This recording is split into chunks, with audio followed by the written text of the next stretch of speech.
साथियों नमस्कार, स्वागत आप सबों का। बिहार एसटीईटी को लेकर के, बिहार शिक्षक बहाली को लेकर के लगातार सरगर्मियां तेज हैं और उस दरमियान लगातार शिक्षा मंत्री हो, अधिकारी हो, जो प्रधान सचिव महोदय हैं या भी प्राथमिक शिक्षा निदेशक हैं, बैठकों का दौर और पत्रों का दौर जारी है। आज हम लोग इस वीडियो में बात करेंगे शिक्षा मंत्री विजय कुमार चौधरी के द्वारा दिए गए बयान, साथ ही साथ संजय कुमार के द्वारा जारी किए गए आदेश, काउंसलिंग से संबंधित हो या फिर सातवें चरण से संबंधित हो, सीटों के रेशनलाइजेशन से संबंधित बातें हो या फिर शिक्षक और छात्र अनुपात से संबंधित बात हो। शिक्षा विभाग ने प्रक्रिया को शुरू की है, उच्च स्तरीय कमेटी बनाने का निर्णय लिया गया है।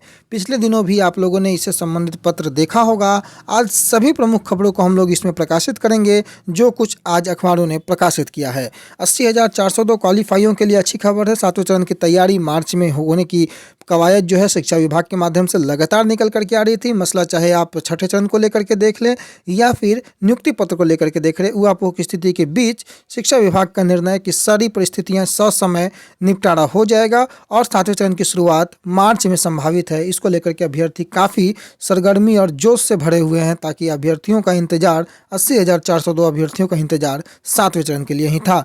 आगे हम देखते हैं अखबारों की ओर। अगर हम नज़र दौड़ाएं तो आप देख सकते हैं कि शिक्षक बहाली की काउंसलिंग में गड़बड़ी पर सख्त कार्रवाई का ये आदेश है। शिक्षा विभाग के प्रमुख के सचिव संजय कुमार ने नियोजन इकाइयों को आदेश दिया है। आपको पता है कि 17 तारीख से यानी कि कल से जो नियोजन इकाइयां हैं वो पूरी तरीके से एक्टिव हैं और अब शिक्षक नियोजन की प्रक्रिया 17 से 28 जनवरी के बीच जो होनी है वो आगे अपनी तय समय पर होने जा रही है। 24 घंटे के अंदर जिला अधिकारी को काउंसलिंग रद्द करने का निर्देश भी दिया गया है। दोषियों पर कार्रवाई करने का भी निर्देश दिया गया है। साथ ही साथ अगर हम अगले खबर की ओर चलें तो शिक्षकों की आवश्यकता का नए सिरे से होगा आकलन। इस खबर की ओर चलने के पहले हम शिक्षा मंत्री के बयान को दिखा लेते हैं, जो मार्च में सातवें चरण के नियुक्ति की प्रक्रिया को शुरू होने की बातें कही जा रही है। लगातार पिछले 2 दिनों से आप लोगों ने इस खबर को देखा होगा। आज भी जो है मार्च में सातवें चरण की प्रक्रिया को शुरू करने की बात लगातार कवायद जो है इसकी तेज है और शिक्षा मंत्री ने कहा कि छठे चरण के बाद मार्च के प्राथमिक सप्ताह में सातवें चरण की शिक्षक नियोजन प्रक्रिया शुरू की जाएगी। उन्होंने साफ किया कि सातवें चरण की नियोजन प्रक्रिया भी कराया जाना जरूरी है, क्योंकि हायर सेकेंडरी और सेकेंडरी में शिक्षक अभ्यर्थी नहीं होने के कारण शिक्षकों का जो पद है वो बिल्कुल रिक्त है। अगर आप छठे चरण की बात करें तो भले ही 32,000 पद है, परंतु अभ्यर्थी बिल्कुल नदारद है और इस कारण सातवें चरण में हाई सेकेंडरी और सेकेंडरी को लेकर के शिक्षकों की भर्ती बेहद आवश्यक है। माध्यमिक और +2 स्कूलों में जो STET 2019 अभ्यर्थियों को सातवें चरण में मौका दिया जाएगा और सभी क्वालिफाई अभ्यर्थी जो हैं STET 2019 के, भले वो आपको 2011 के भी अभ्यर्थी जो है, उन सभी को जो है इसमें आगे मौका देना है और सरकार जो शिक्षक बहाली है उसको लेकर के गंभीर है। शिक्षा मंत्री का ये बयान है और सातवें चरण की शुरुआत को लेकर के जो सुगबुगाहट बढ़ रही है। मार्च जो है बेहद क्रूशियल महीना है, चूँकि फरवरी में छठा चरण खत्म होने वाला है और लगातार अधिकारियों के माध्यम से ये बयान कि सातवें चरण की शुरुआत हम लोग छठे चरण के तुरंत बाद करेंगे, इसलिए मार्च बेहद महत्वपूर्ण महीना हो जाता है सभी स्टेट 2019 के अभ्यर्थियों के लिए। अगर हम सीटों की बात करें तो आपको पता है कि 19 से 21 तक की सीटें जोड़ने की बात संजय कुमार शिक्षा विभाग के प्रधान सचिव ने कई बार कही है, वीडियो के माध्यम से भी। साथ ही साथ बैकलॉग सीटों को जोड़ने की बात कही है।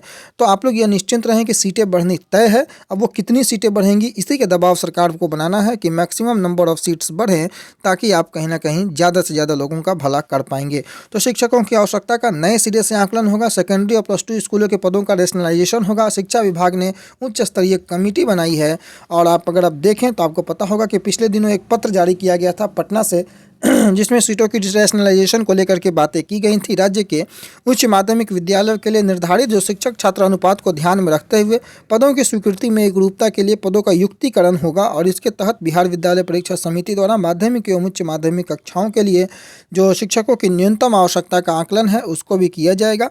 इसके लिए शिक्षा विभाग ने उच्च स्तरीय कमेटी बनाई है। कमेटी को 15 दिनों में रिपोर्ट देने को कहा गया है। दरअसल राज्य के माध्यमिक शिक्षा में सर्वव्यापीकरण के तहत माध्यमिक विद्यालय विहीन जो 6421 पंचायत को एक उच्च माध्यमिक विद्यालयों की स्थापना की गई है। उच्च माध्यमिक विद्यालय की स्थापना के क्रम में पंचायतों में अवस्थित जो मध्य विद्यालय है, जिसमें पर्याप्त आधारभूत संरचना एवं न्यूनतम 75 डिसमिल भूमि की उपलब्धता को ध्यान में रखा गया है। इस प्रकार स्थापित उच्च माध्यमिक विद्यालयों में एक ही विद्यालय में पहली से 12वीं कक्षा तक के पठन पाठन की व्यवस्था की गई है और मध्य विद्यालय के जो पूर्व से 6ठी से लेकर 8वीं के लिए स्नातक प्रशिक्षित कला और स्नातक प्रशिक्षित विज्ञान के शिक्षक के पद स्वीकृत हैं। 9वीं और 10वीं के लिए स्नातक प्रशिक्षित शिक्षकों के 6 हिंदी, अंग्रेजी, सामाजिक विज्ञान, गणित गणित विज्ञान द्वितीय राजभाषा पद स्वीकृत है। 11वीं-12वीं कक्षा के लिए कला एवं विज्ञान के 14 और कला विज्ञान एवं वाणिज्य के 16 पद स्वीकृत है। इस प्रकार राज्य के कृत माध्यमिक विद्यालयों के लिए प्रधानाध्यापक सहित शिक्षकों के कुल 10 पद और परियोजना बालिका मध्य माध्यमिक विद्यालय के लिए प्रधानाध्यापक सहित शिक्षकों के कुल 9 पद स्वीकृत हैं। ये सभी पद मननशील घोषित हैं। रिक्त होने इन पदों पर पंचायती राज नगर निकाय संस्था से शिक्षकों की नियुक्ति की जाती है।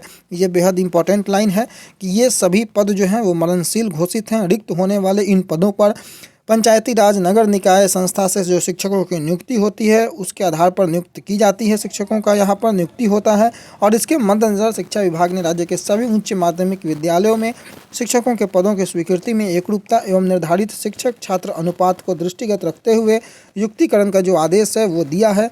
और युक्तिकरण की आवश्यकता भी बेहद आवश्यक थी। उच्च माध्यमिक विद्यालयों के लिए निर्धारित शिक्षक छात्र अनुपात 1:60 है। इसके साथ ही बिहार विद्यालय परीक्षा समिति द्वारा माध्यमिक एवं उच्च माध्यमिक कक्षाओं के लिए निर्धारित पाठ्यक्रम के अनुरूप शिक्षकों के न्यूनतम आवश्यकता का आकलन भी बेहद आवश्यक है। शिक्षा विभाग ने महसूस किया और इसलिए शिक्षा विभाग के द्वारा जो उच्च स्तरीय कमेटी बनाई गई है उसके अध्यक्ष विभाग के शोध एवं प्रशिक्षण निदेशक बनाए गए हैं।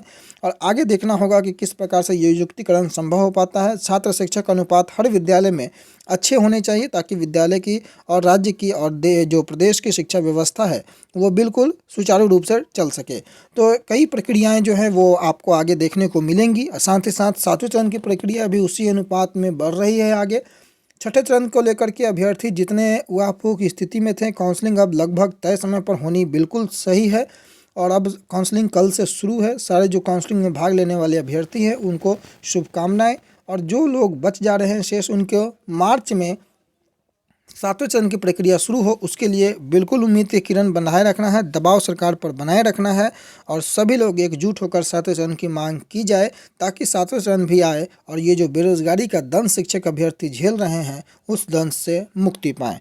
फिलहाल के लिए इन्हीं सभी खबरों के साथ आज का वीडियो यहीं समाप्त करते हैं। इस उम्मीद इस मनोकामना के साथ कि आप सभी स्वस्थ होंगे, सुचारू रूप से अपने क्रियाकलापों को अंजाम दे रहे होंगे और बेहद सुविधाजनक तरीके से आगे प्रक्रिया में आप हिस्सेदार लेने के लिए बिल्कुल तैयार होंगे और अपना दबाव सरकार पर बनाते रहेंगे। फिलहाल के लिए इतना ही। धन्यवाद।